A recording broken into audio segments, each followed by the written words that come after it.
The morning my son handed me a cardboard box and told me to be gone by noon, I didn't cry. I didn't beg, I didn't even raise my voice. I just looked at him, this man I had coached through Little League, paid through college, handed the keys to my business, and I said quietly, "Okay, Marcus, I'll be out before 11.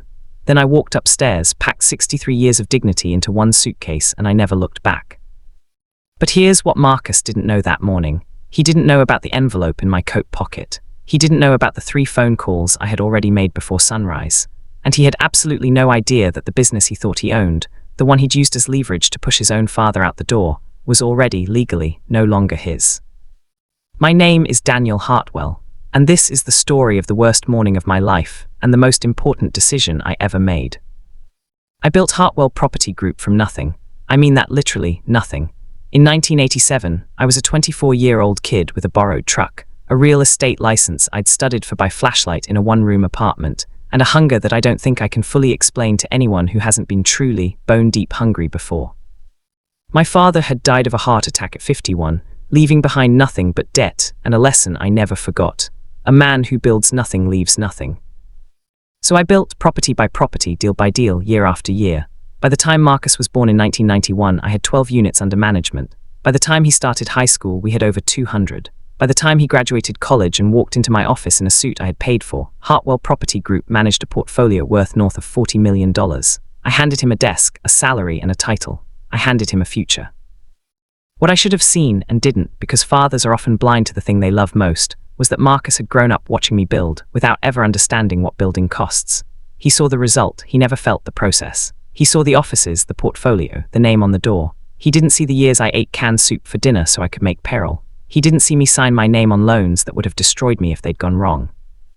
He saw a kingdom, and somewhere along the way, he decided it was already his. The trouble started, as it so often does, with a woman. Not in the way you might think. I have nothing against Marcus's wife, Candice. She is sharp, driven, and honestly, in another life, she and I might have been friends.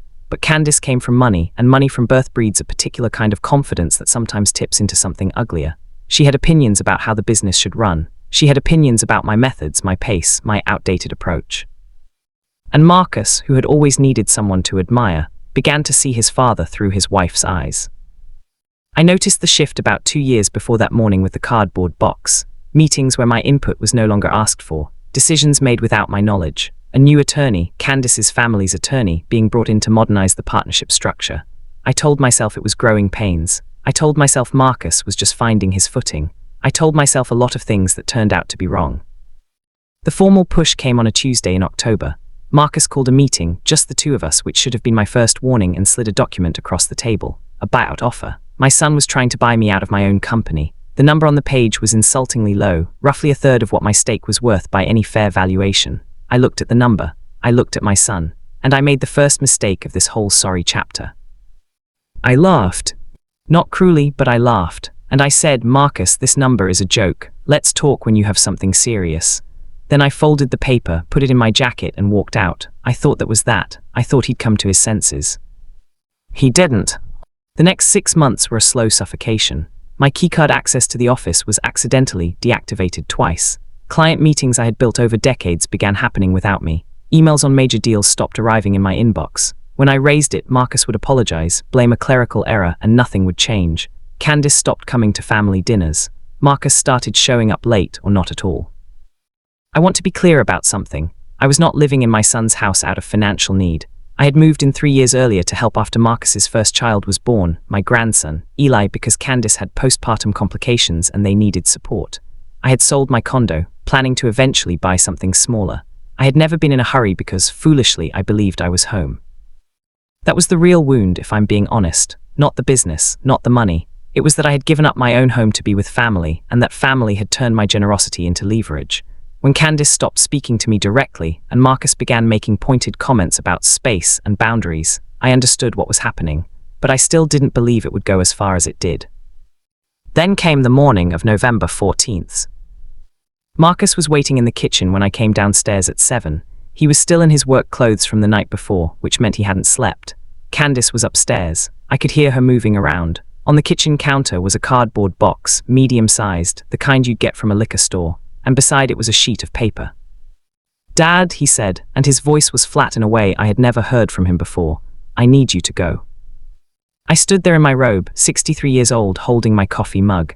I looked at the box. I looked at my son's face. There was no anger in it. That was what stunned me most. Just a kind of cold resolution, like he'd made peace with something while I was asleep. "This is your house," I said. "The company owns it," he said, "and I'm the acting CEO. I need you gone by noon. The paper is a formal request for you to vacate." I want to tell you I said something powerful in that moment, something memorable, but the truth is, the air just went out of me. I stood there for a long moment looking at this boy I had raised, and I thought about the first time I taught him to ride a bike, in the parking lot of an empty church on a Sunday morning, and how he'd cried when he fell, and how I'd run beside him shouting, "I've got you, I've got you," until he realized he'd been riding alone for half a block and started laughing through his tears. I thought about that standing in the kitchen, and then I said very quietly, "Okay, Marcus, I'll be out before 11. And I went upstairs. What Marcus did not know, what he had never bothered to fully understand about the business his father had built, was the ownership structure. Hartwell Property Group had been organized as a limited partnership in 1994. I held the general partner interest. Marcus had been given a limited partner interest when he joined, which I had expanded generously over the years as a gesture of trust and inclusion. What that meant in simple terms was this: Marcus had economic rights. He shared in the profits. But operational control, the authority to make binding decisions, sign contracts, hire and fire, determine the direction of the company, that resided with the general partner, with me. His acting CEO title was one I had informally allowed. It had no legal weight against the partnership agreement. I had figured this out clearly about 4 months earlier, when I finally hired my own attorney, not the family's, not Marcus's, a sharp woman named Patricia Osa who specialized in business disputes. Patricia had read the partnership documents, looked at me over her reading glasses and said, "Mr. Hartwell, your son is operating under significant misunderstanding." We had spent those 4 months very quietly, very carefully, preparing for a conversation I had hoped would never be necessary. That morning, while Marcus was downstairs waiting for me to plead, I was upstairs on my phone for 40 minutes. I called Patricia. I called our lead broker, a man named Gerald who had been with the company for 19 years and who, when I explained what was happening, said 3 words, "Tell me what." And I called the property management firm that controlled our largest single asset, a mixed-use development in the warehouse district that represented nearly a third of the portfolio's total value. And I activated a clause in the management agreement that transferred operational authority of that asset directly to a holding company I had set up 6 weeks earlier. Then I packed my suitcase. I came downstairs at 10:50. Marcus was in the living room. He looked surprised I was actually leaving. I think some part of him had expected me to fight, to beg, to give him the satisfaction of watching his father grovel. I set my suitcase by the door. I picked up my coat, and then I turned to him. "I'll have Patricia reach out to your attorney this afternoon," I said. "There are some partnership matters that need to be formalized." He didn't know what that meant. He found out 3 days later. I won't pretend the next few weeks were easy. I was staying in a hotel, eating room service, watching my phone.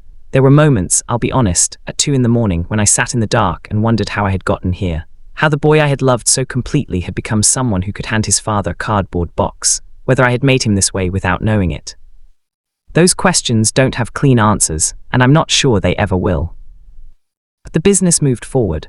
As general partner, I exercised my authority to restructure the leadership of the firm. Marcus's role was formally reclassified. The employment agreement he'd assumed made him untouchable. Candace's attorney had drafted it, did not account for the limitations the partnership agreement placed on any employment contract's enforceability when issued by someone operating without proper general partner authorization.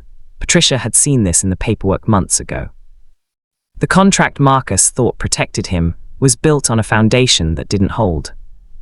He called me 14 times in the first week. I answered on the 7th call. He was angry, then he was loud. Then, and this is the part that stays with me, he started crying.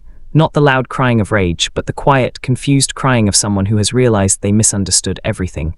"Dad," he said, "I just wanted to run it. I just wanted to lead it." "I know," I said, "but you don't take something from someone to lead it, Marcus. You earn that." There was a long silence on the line. "What happens now?" he asked. "Now," I said, "we figure out if there's a version of this where you and I can still work together. Not because you have leverage, not because I'm afraid of you, but because I built that company with your name in mind, and I haven't stopped loving you just because you broke my heart." It has been 14 months since that morning. Marcus and I have a new agreement, a real one, drafted transparently with both our attorneys in the room. He has a defined leadership role with specific authority and specific limits, and a clear pathway to earn more over time. It is the agreement I would have offered him years ago if he'd asked instead of maneuvered. Candice and I are not close, and I suspect we never will be, but we are civil. She is, I've come to understand, simply someone who fights for what she loves, even when she fights wrong. I bought a new place, a house, not a condo, something with a yard, because I decided at 63 that I deserved a yard. My grandson Eli comes on Sundays. He is 4 years old and does not know anything about partnership agreements or limited liability structures or any of the wreckage that happened before he was old enough to understand. He just knows that Grandpa has a big backyard and that Grandpa always has juice boxes, and that when he falls, I run beside him and say, "I've got you, I've got you." That part never changes. Here is what I want to say to anyone watching this who is somewhere in the middle of what I went through, whether you're the parent who got pushed out, or honestly, whether you're the child who did the pushing and is only now starting to understand what it cost. Dignity is not loud, it does not beg, it does not explain itself to people who have already decided not to listen. Real dignity is the thing you carry when you pick up your suitcase and walk out the door, not because you've given up, but because you know exactly what you're walking toward. Marcus thought he was taking everything from me that morning. He had no idea he was handing me the only thing I'd ever really needed. The freedom to show him who his father actually was.